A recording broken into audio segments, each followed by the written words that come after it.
Algo que não pode ser negligenciado pelo profissional de saúde mental é o vínculo com o paciente. Por quê? Porque o vínculo é um ponto fundamental do bom atendimento e que vai determinar a evolução do paciente nesse processo de tratamento. O vínculo, ele consiste no canal de comunicação da entrevista. E ele consiste também na força de ligação entre o entrevistador e o paciente. Quanto maior o vínculo de confiança, melhor a evolução do tratamento. Existem 5 tipos básicos de vínculo que você, profissional da saúde mental, precisa saber e que vai influenciar positivamente a sua prática clínica. E é sobre esses vínculos que a gente vai conversar agora nessa aula. O primeiro vínculo é o vínculo da autenticidade. Esse vínculo ele tem a função de abrir o canal de comunicação e tem o objetivo de diminuir a ansiedade, a insegurança do paciente e até mesmo a ansiedade do entrevistador. Porque quando a gente começa uma entrevista com o paciente, a gente deve utilizar as nossas habilidades sociais para transmitir disponibilidade e espontaneidade.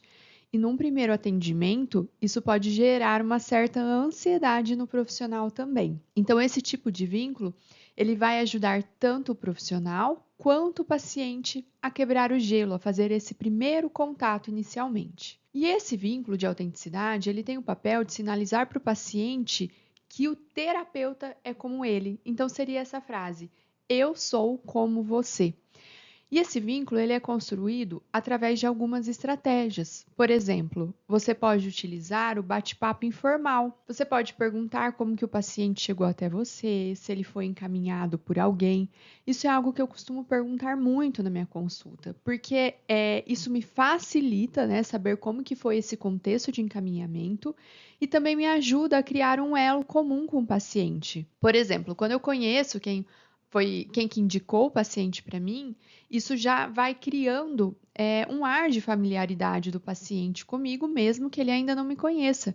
Então, isso ainda vai facilitando mais ainda o vínculo de autenticidade. Em algumas estratégias, né, em algumas entrevistas, a gente pode usar o recurso de falar sobre si. Então, quando a gente está conhecendo o paciente, a gente pergunta a profissão, pergunta onde ele nasceu, pergunta se é casado, se tem filho, você pode incluir alguma informação básica sua para criar ainda mais esse vínculo com o paciente. Por exemplo, eu conheço a cidade que você nasceu. Eu também tenho uma filha dessa idade. É bem desafiador, não é mesmo? Então, a gente pode ir usando algumas estratégias para ir quebrando, né, o gelo e diminuindo a ansiedade no começo da entrevista. Então, esse foi o vínculo de autenticidade, onde eu vou mostrar para o paciente que eu sou como ele. O segundo tipo de vínculo é o vínculo de empatia. E esse vínculo ele tem o objetivo de facilitar e aprofundar o canal de comunicação. Então, eu estou sinalizando para o paciente que eu o compreendo. Então, é bem importante que a gente consiga focar em emoções e também no contato visual. E aí a gente pode usar alguns tipos de estratégias, né? Por exemplo, de qualificação, de elogiar o paciente e incentivar, né? No sentido de que, nossa, você foi muito corajoso admitindo isso. E isso vai facilitando, né, esse contato entre o profissional e o paciente, essa percepção de empatia. Eu posso também usar um recurso que é a compreensão da emoção e a nomeação. Dizer, olha, me contando isso, me parece que você está com medo. Então, eu vou sinalizando para o paciente que eu estou ali prestando atenção no que ele está me trazendo e que eu estou compreendendo. A gente pode usar também expressões de compaixão, né? Isso foi muito injusto com você, eu sinto muito por isso. A gente pode fazer também uma revelação pessoal. Em uma situação semelhante da sua vida, que você já passou por uma dificuldade, você pode falar, né? Olha, já passei por uma situação semelhante, eu também já fiquei com medo em uma situação assim. Lembrando que essa revelação pessoal tem que ser algo pontual, não é você desabafar a sua vida ali para o paciente. É algo para que ele entenda que você compreende o que ele está vivendo.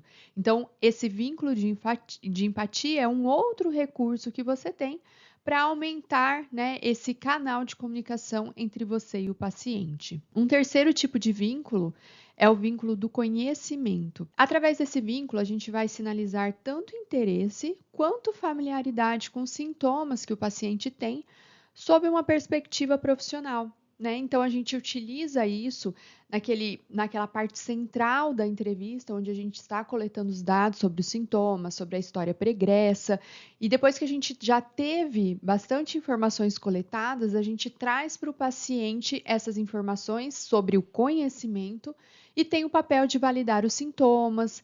A gente vai focando os fatos que ele nos contou de forma objetiva, usando uma linguagem técnica e fornecendo uma explicação do problema para o paciente. Então, dessa maneira, a gente mostra para o paciente que a gente tem o conhecimento a respeito do que ele nos trouxe. A gente pode mostrar isso, por exemplo, através de uma perspectiva social. Olha, muitas pessoas também se sentem assim dessa maneira, né? O que você está passando, esses sintomas que você está sentindo, é algo que pode atingir até 2% da população. Então, isso mostra uma familiaridade, mostra o conhecimento e o paciente também se sente pertencente a um grupo, né? Ele não está sozinho nesse contexto. A gente pode também utilizar termos técnicos, né? Olha, esses sintomas que você me descreveu, esse quadro pelo qual você está passando, ele faz parte de um transtorno chamado transtorno de ansiedade generalizada. E aí a gente explica para o paciente, a gente traduz o problema dele numa linguagem médica. Lembrando que é importante que a gente utilize termos técnicos, mas não de maneira exagerada, e que a gente possa sempre trazer esses termos de uma maneira que o paciente entenda. Então, tem que ser de uma maneira conectada à situação dele, ao nível de escolaridade, ao grau de entendimento a respeito da situação. Além disso, a gente pode usar uma técnica de familiaridade, né? E aí a gente vai mostrar para o paciente, por exemplo, olha, eu atendo muitos casos semelhantes ao seu. E aí o paciente vai entendendo que a gente tem a qualificação adequada para cuidar dele, né? Então, esse vínculo, através do conhecimento, ele é muito importante e ele deve, sim, sempre ser utilizado na nossa entrevista com o paciente psiquiátrico. Só que a gente tem que se atentar que, em algumas situações, por exemplo, quando o paciente não tem uma visão clara sobre o problema dele, se é um caso de um paciente psicótico, não é adequado que a gente exponha totalmente o conhecimento a respeito do problema. Se um paciente está em um delírio, se eu falar que isso é um delírio, que isso faz parte de um quadro de esquizofrenia ou qualquer outro, né, e eu dar uma explicação muito técnica, eu acabo perdendo o paciente.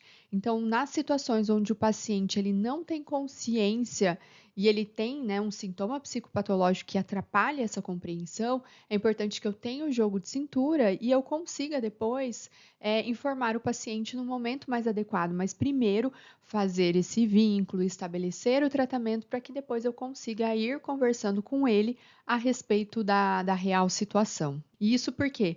Porque existe o risco de romper a relação. Quando eu exponho isso diretamente, o paciente não tem a capacidade de compreender pelo seu estado atual de saúde.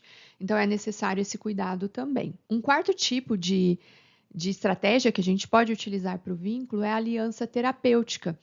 Então, eu sinalizo para o paciente que a perspectiva desse problema que ele está enfrentando, ela é aceita.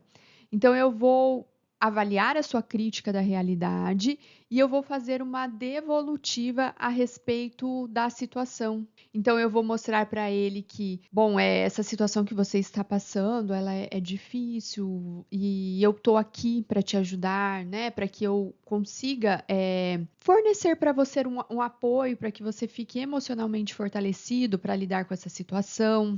Então, através da aliança terapêutica, a gente vai mostrar para o paciente essa frase, né? O resumo seria: eu estou ao seu lado, você pode contar comigo. E a gente pode usar uma técnica também de estabelecimento de objetivos comuns. Se eu sei que, por exemplo, o meu paciente é importante a melhora dos sintomas que ele vem sentindo, eu posso usar isso como uma estratégia de fazer o vínculo.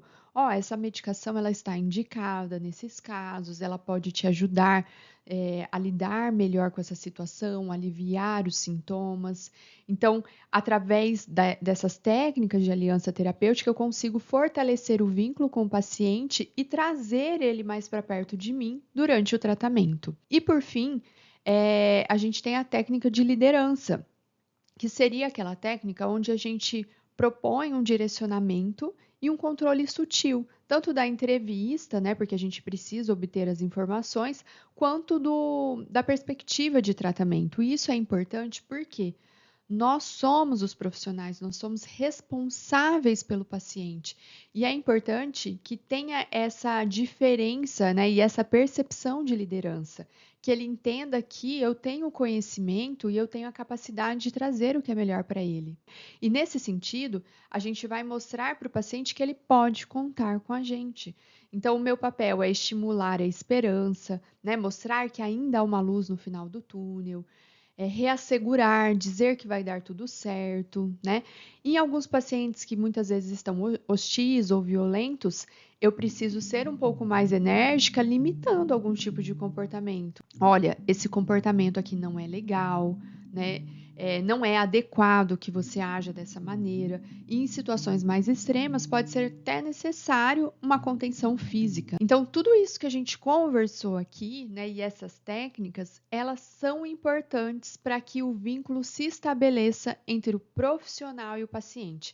Eu tenho certeza, né, que se você for relembrando, né, como você utiliza isso com seus pacientes, dá para você incluir alguma dessas técnicas nos seus atendimentos para melhorar o vínculo e também os seus resultados na prática clínica. Ah, e me diz aqui embaixo nos comentários se tem algo novo que você não conhecia ou se você utiliza alguma outra técnica. Eu quero saber isso de você. Aproveita, já me segue também no canal e encaminhe esse vídeo para alguém que possa precisar desse tipo de conteúdo.